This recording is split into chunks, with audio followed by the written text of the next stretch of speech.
Welcome to the Corporate Treasury 101 podcast. I'm Hussam. And I'm Guillaume. In this podcast, we are going through the fundamental concepts of corporate treasury, which I learned from my experience working at a Big Four consulting company. And he'll explain it in a way that someone like me who knows nothing about the topic can understand. We hope you enjoy the episode.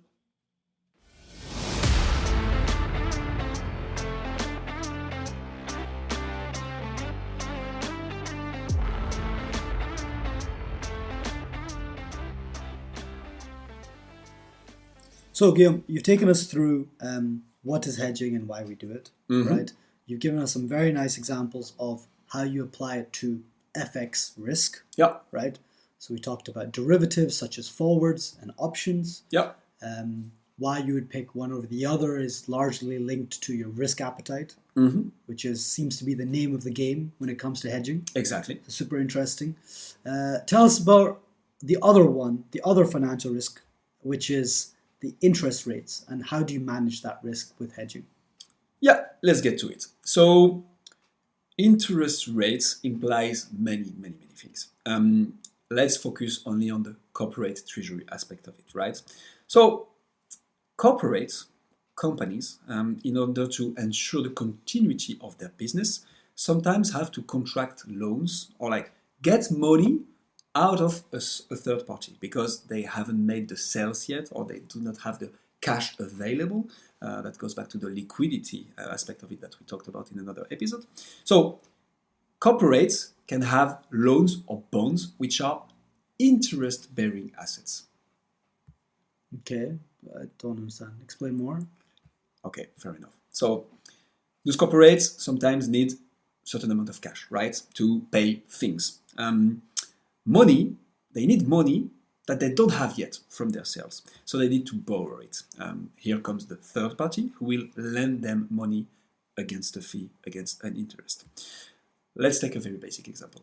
You, Hussam, you need 100 euros now. You need 100 euros now. It appears that I have 100 euros right here in my wallet. So I'm going to lend you those 100 euros. But I want to formalize it. So we're going to contract a loan. I'm lending you 100 euros and I will make you pay for it. Let's say 5% interest, right? So whenever you will give me that money back, you will also give me an additional 5%, 5 euros in that case. So let's say in 1 week, you pay me back my 100 euros and you add the interest, 5 euros. The loan we contracted is an asset.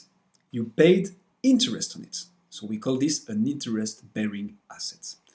Is it a little bit more clear? So this I understand, Okay. right? That's how loans work. That's just it. But I don't see the risk with that. You said 5%. I pay you 5% in a week. Very fair, very fair. So this was a very basic example. Usually for individuals, most of the things we see is fixed interest rate, right? Today, the mortgages, the loan you take to buy your house is basically on a fixed rate. Even if it's over a super long period of time, 20, 25 years, 30 years. Now, for corporates, it's a bit different. Interest rates may vary. It's rare to have for corporates a very fixed rate. So, the absolute value of the interest a company may pay may vary, in a good or bad way again. Why is it a risk we want to mitigate? So, a company contracts a loan or a bond to finance something, right? This something they finance, a project, let's say, they expect some return on investment on it, the ROI.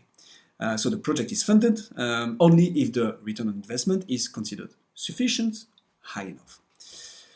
If the company ends up paying much more interest than planned, so it's the whole return on investment that is affected, right? It turns out to be way lower. So you might have not gotten into that project in the first place if you knew you'd have such a low return on investment. Again, it all comes to predictability and risk appetite. So again, it can go both ways, right? Exactly. So when interest rates could go up, but they could also go down, Yes. which means that you would pay less interest on those, and that would be in your favor as well, right? But again, like you said, I assume it comes back to your risk appetite. Exactly. Right? So are you willing to take the risk of the interest rate fluctuating or not? And it completely depends on that. If you care about how financial institutions decide their interest rates on Yep. an ongoing basis in a variable rate.